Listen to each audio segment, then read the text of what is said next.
Hello students, आज हम जैव भू रासायनिक चक्र के अंतर्गत हम नाइट्रोजन चक्र का अध्ययन करेंगे। तो इस नाइट्रोजन चक्र का अध्ययन करने से पहले हम यही जान लेते हैं कि जैव भू रासायनिक चक्र किसे कहते हैं। ठीक है, तो जो प्रकृति है उस प्रकृति में विभिन्न प्रकार के तत्व पाए जाते हैं, उनका पुनः चक्रण प्रक्रिया द्वारा जो है निर्माण होता रहता है। इस तरह से प्रकृति में चलने वाले पुनः चक्रण प्रक्रियाओं को हम क्या कहते हैं, जैव भू रासायनिक चक्र कहते हैं। जिसके अंतर्गत आज का हमारा जो टॉपिक है नाइट्रोजन साइकिल, नाइट्रोजन चक्र। तो नाइट्रोजन चक्र क्या है? इस नाइट्रोजन चक्र को देखने से पहले हम थोड़ा सा इसके बारे में जनरल यानी सामान्य जानकारी देख लेते हैं कि नाइट्रोजन जो होती है वायुमंडल में पाई जाने वाली सर्वाधिक मात्रा में गैस होती है, जो कि 79% पाई जाती है, 79% पाई जाती है। ओके,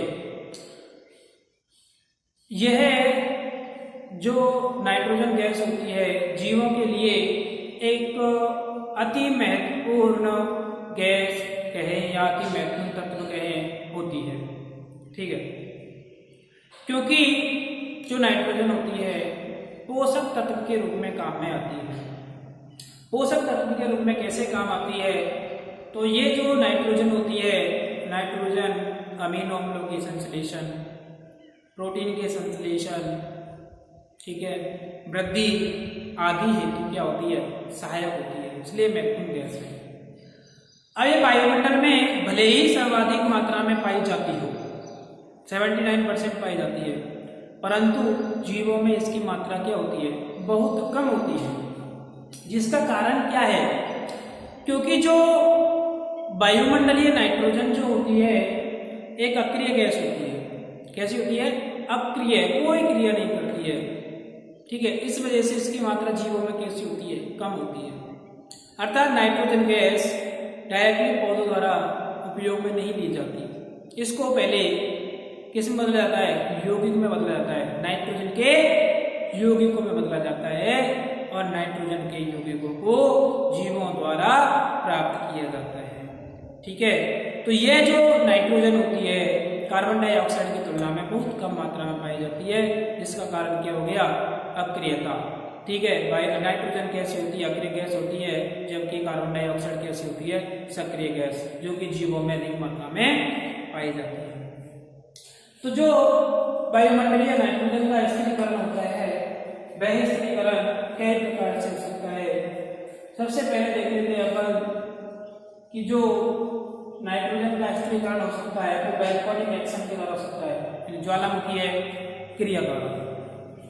ज्वालामुखी क्रिया द्वारा क्या होता है? जब ज्वालामुखी निकलती है पृथ्वी से, तो उसके दौरान क्या होता है कि विभिन्न प्रकार की गैसों का एसिमिलेशन होता है, निकलना होता है। उनमें क्या होती है? नाइट्रोजन भी होती है, जो किसमें बदल जाती है? सबसे पहले अमोनियम में बदल जाती है, अमोनियम आयन या अमोनियम में बदल जाती है। और जो ज्वालामुखी क्रिया के द्वारा सबसे पहले नाइट्रोजन किसमें बदल गई? अमोनियम आयन में बदल जाती है। और जो अमोनियम आयन या अमोनिया है, यह नाइट्रिफिकेशन यानी नाइट्रीकरण के द्वारा किसे बदल जाती है? नाइट्राइट्स। अब नाइट्रीकरण का कारण किसे कहते हैं? नाइट्रीकरण, नाइट्रीकरण हम उसे कहते हैं कि जब नाइट्रोजन किसमें बदल जाए? नाइट्राइट में बदल जाए, नाइट्रेट में बदल जाए। वह प्रक्रिया जिसके दौरान नाइट्रोजन किस में बदल जाए? नाइट्राइट्स में बदल जाए या नाइट्रेट में बदल जाए, उसे हम क्या बोलते हैं? नाइट्रिफिकेशन या नाइट्रीकरण कहते हैं। ठीक है, तो जो वैल्कोनिक एक्शन के फलस्वरूप अमोनियम बना वो नाइट्रिफिकेशन द्वारा किस में बदल गया? नाइट्राइट्स में, और नाइट्राइट किस में बदल जाते हैं? नाइट्रेट में। तो ये प्रक्रिया क्या कहलाती है? नाइट्रिफिकेशन कहलाती है। तो एक तो इस तरह से हो गया हमारा नाइट्रोजन गैस स्थिरीकरण। दूसरा इस तरह से हो सकता है कि जो एटमॉस्फेरिक नाइट्रोजन होती है, यानी कि वायुमंडलीय जो नाइट्रोजन होती है, वायुमंडल में जो 79% पाई जा रही है, वह वायुमंडलीय नाइट्रोजन फिक्सेशन द्वारा, नाइट्रोजन स्थिरीकरण द्वारा, स्थिरीकरण। तो सबसे पहले हम जान लेते हैं नाइट्रोजन स्थिरीकरण है क्या। तो जो वायुमंडलीय नाइट्रोजन है वो गैसीय अवस्था में पाई जाती है। किस अवस्था में पाई जाती है? गैसीय अवस्था में पाई जाती है। तो वायुमंडलीय नाइट्रोजन जो गैसीय अवस्था में पाई जाती है, उस गैसीय अवस्था से यौगिक में परिवर्तन होना, यानी नाइट्रेट में परिवर्तन होना, यानी गैसीय नाइट्रोजन का अगर हम जनरली बात करें, परिभाषा इसकी नाइट्रोजन स्थिरीकरण से कहते हैं, तो गैसीय नाइट्रोजन का नाइट्रेट में परिवर्तन होना क्या कहलाता है? नाइट्रोजन स्थिरीकरण, नाइट्रोजन फिक्सेशन कहलाता है। ओके, तो इस तरह से दूसरा वायुमंडलीय नाइट्रोजन का हो गया। तीसरा किस तरह से हो सकता है? देखिए, तीसरा जो वायुमंडलीय नाइट्रोजन होती है वो सीधे बिजली के कड़कने से, लाइटनिंग का मतलब होता है बिजली के कड़कने से। जब बिजली कड़कती है तो उस बिजली के कड़कने से क्या हो जाता है? नाइट्रोजन का स्थिरीकरण हो सकता है। तो वायुमंडलीय नाइट्रोजन किसकी उपस्थिति में? बिजली की कड़क की उपस्थिति में, जो आकाशीय बिजली कड़कती है, उस आकाशीय बिजली की कड़क से नाइट्रेट में परिवर्तित हो सकती है। ठीक है, तो इस तरह से तीसरा प्रकार हो गया। चौथा प्रकार कैसे हो सकता है कि जो ये नाइट्रेट है ना, यह नाइट्रेट किससे उपयोग कर ली जाती है? ऐसे मिश्रण द्वारा जो मृदा पादप होते हैं, मृदीय पादप होते हैं, और जो धरती पर उपस्थित जंतु हैं और धरती पर उपस्थित पादप हैं, उनके द्वारा ग्रहण कर ली जाती है।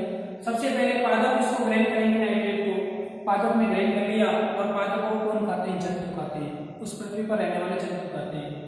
तो इन पादपों से किसके रूप में नाइट्रोजन वापस जाएगी? प्लांट एंड एनिमल टिश्यू में। जब प्लांट नष्ट होते हैं, जंतु नष्ट हो जाते हैं, तो उनके टिश्यू कहाँ पे आ जाते हैं? पृथ्वी पर आ जाते हैं।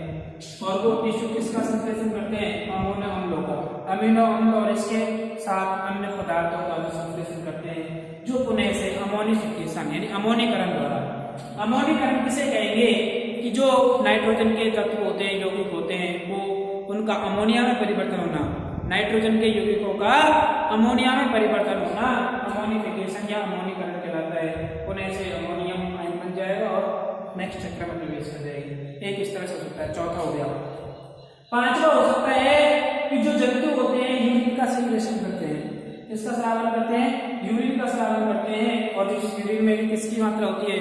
नाइट्रोजन की मात्रा होती है। वह यूरिन डायरेक्टली किसका निर्माण करती है? अमोनिया में परिवर्तित होती है। यूरिन किसके रूप में स्रावित होता है? अमोनिया के रूप में, यूरिया के रूप में। तो वो अमोनिया का संश्लेषण कर लेंगे और अमोनिया को से नाइट्रिफिकेशन द्वारा नाइट्रेट और नाइट्रेट में परिवर्तित हो जाती है। तो इस तरह से 5 तरीके से हम किसका स्थिरीकरण कर सकते हैं? नाइट्रोजन का स्थिरीकरण कर सकते हैं, और पुनः से वो नाइट्रोजन गैसीय नाइट्रोजन में, और गैसीय नाइट्रोजन पुनः नाइट्रोजन के यौगिकों में। तो क्या हो रहा है इसमें? इसमें हमने देखा कि जो वायुमंडलीय नाइट्रोजन थी गैसीय अवस्था में है, वो पहले यौगिकों में बदल जाती है, और यौगिक पुनः किसमें बदल जाते हैं? नाइट्रोजन गैस में बदल जाते हैं। तो इस तरह से यह प्रक्रम लगातार चलता रहता है, और उस चलने वाले प्रक्रम को हम क्या बोलते हैं? नाइट्रोजन साइकिल यानी नाइट्रोजन चक्र कहते हैं। ओके, तो इस तरह से जो नाइट्रेट होते हैं, इन नाइट्रेट्स को कौन ग्रहण कर सकते हैं? जल में चले जाएंगे, जल में मिल सकते हैं, जल में पादप प्लवक खा लेंगे, पादप प्लवकों को मछलियां खा लेंगी, और मछलियों को बर्ड्स, और बर्ड्स सीधे किसमें परिवर्तित कर सकते हैं? नाइट्रेट्स में। तो इस तरह से छठवां इस तरह से भी नाइट्रोजन का स्थिरीकरण हो सकता है। ठीक है, समझ आया आपको? कोई प्रॉब्लम हो तो कमेंट्स करके बताइएगा। तो इस तरह से नाइट्रोजन चक्र हो जाता है। अब इस नाइट्रोजन चक्र में क्या क्या शब्द आए हैं? एक तो नाइट्रिफिकेशन शब्द आया है, नाइट्रीकरण आया है। इसके अलावा एक शब्द आया है विनाइट्रिफिकेशन, विनाइट्रीकरण। यानी नाइट्रेट का यौगिक जो होता है ना, विनाइट्रीकरण द्वारा किसमें बदल सकता है? पुनः से वायुमंडलीय नाइट्रोजन बदल सकता है। उस घटना क्या बोलते हैं? विनाइट्रीकरण। यानी नाइट्रेट के यौगिकों का गैसीय नाइट्रोजन में परिवर्तन क्या कहलाता है? विनाइट्रीकरण कहलाता है। तो क्या क्या शब्द आए? एक तो क्या है? नाइट्रिफिकेशन, नाइट्रीकरण, विनाइट्रीकरण। एक है अमोनिफिकेशन यानी अमोनीकरण शब्द आया है, और एक नाइट्रोजन स्थिरीकरण आया है। ये 4-5 शब्द आए हैं। तो इन 4-5 शब्दों में हमने परिभाषा देखी। नाइट्रिफिकेशन किसे कह रहे हैं? नाइट्रिफिकेशन किसे कह रहे हैं? नाइट्रिफिकेशन के द्वारा जो अमोनिया होती है वो अमोनिया नाइट्रोजन के यौगिकों में परिवर्तित होती है, इसे नाइट्रीकरण कह रहे हैं। विनाइट्रीकरण किसे कहते हैं? कि नाइट्रेट के यौगिक, जो नाइट्रोजन के यौगिक हैं, वो नाइट्रोजन के यौगिक जब वायुमंडलीय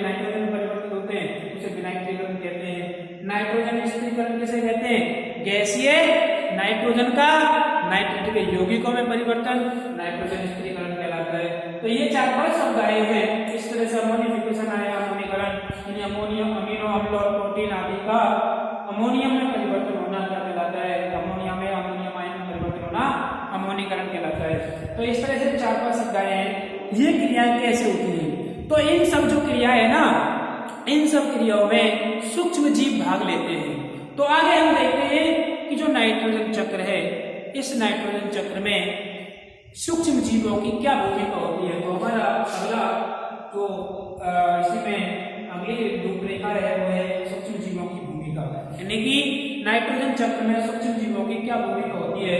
तो पहले होते हैं नाइट्रोजन स्थिरीकारक, ये नाइट्रोजन स्थिरीकारक। तो ये वायुमंडलीय नाइट्रोजन को किसको कहते हैं? नाइट्रोजन में, जिसको हम क्या बोलते हैं? नाइट्रोजन स्थिरीकरण। तो इसमें सूक्ष्म जीव कैसे भूमिका निभाते हैं? तो सूक्ष्म जीव जो होते हैं ना, नाइट्रोजन का स्थिरीकरण कर देते हैं। जैसे वो सूक्ष्म जीव होते हैं मृदा में उपस्थित होते हैं। किसमें उपस्थित होते हैं? मृदा में उपस्थित होते हैं। जैसे ब्लू ग्रीन एल्गी, जैसे नीली हरी शैवाल। इसके अलावा बैक्टीरिया पाए जाते हैं, जैसे एजोबैक्टर जीवाणु है। ये एजोबैक्टर जीवाणु, नीली हरी शैवाल सभी क्या करती हैं? वायुमंडलीय नाइट्रोजन का स्थिरीकरण कर देती है नाइट्रोजन। ठीक है।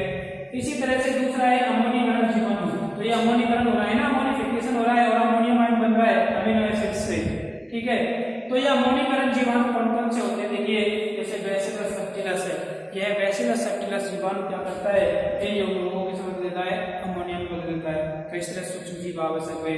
इसमें नाइट्रीकरण, तो यहाँ पे अमोनियम से नाइट्रीकरण क्रिया द्वारा क्या बन रहा है? नाइट्रेट बन रहा है। तो इसमें भी क्या होते हैं? सूक्ष्म जीव भाग लेते हैं। जैसे नाइट्रोस्पाइरा है, क्या है? नाइट्रोस्पाइरा जीवाणु क्या कर देता है? अमोनियम आयन को नाइट्रेट में परिवर्तित कर देता है। नाइट्रोकोकस है, नाइट्रोकोकस भी क्या कर देता है? अमोनियम आयन को नाइट्रेट में परिवर्तित कर देता है। ठीक है। जो नेक्स्ट है लास्ट है विनाइट्रीकरण, यानी विनाइट्रीकरण ये है विनाइट्रिफिकेशन। तो इस नाइट्रेट से वायुमंडलीय नाइट्रोजन बन रही है। तो इसमें क्या लेते हैं? कुछ सूक्ष्म जीव भाग लेते हैं। जैसे थायोबैसिलस डिनाइट्रिफिकेशन, यानी थायोबैसिलस जीवाणु है वो क्या कर देता है? नाइट्रोजन के यौगिकों को वायुमंडलीय नाइट्रोजन में परिवर्तित कर देता है। इसी तरह से स्यूडोमोनास डिनाइट्रिफिकेशन है। ये सब जीवाणु क्या करते हैं? विनाइट्रीकरण करते हैं। ठीक है। तो इस तरह से नाइट्रोजन चक्र में सूक्ष्म जीवों की भूमिका होती है। ठीक है। आशा करता हूँ कि आपको अच्छी तरह से, अच्छे ढंग से समझ आया होगा। किसी तरह की प्रॉब्लम हो तो कमेंट्स बॉक्स में प्लीज बताइएगा। ठीक है। और अधिक से अधिक इस वीडियो को YouTube चैनल के माध्यम से लाइक, शेयर और सब्सक्राइब कीजिएगा। Thank you so very much.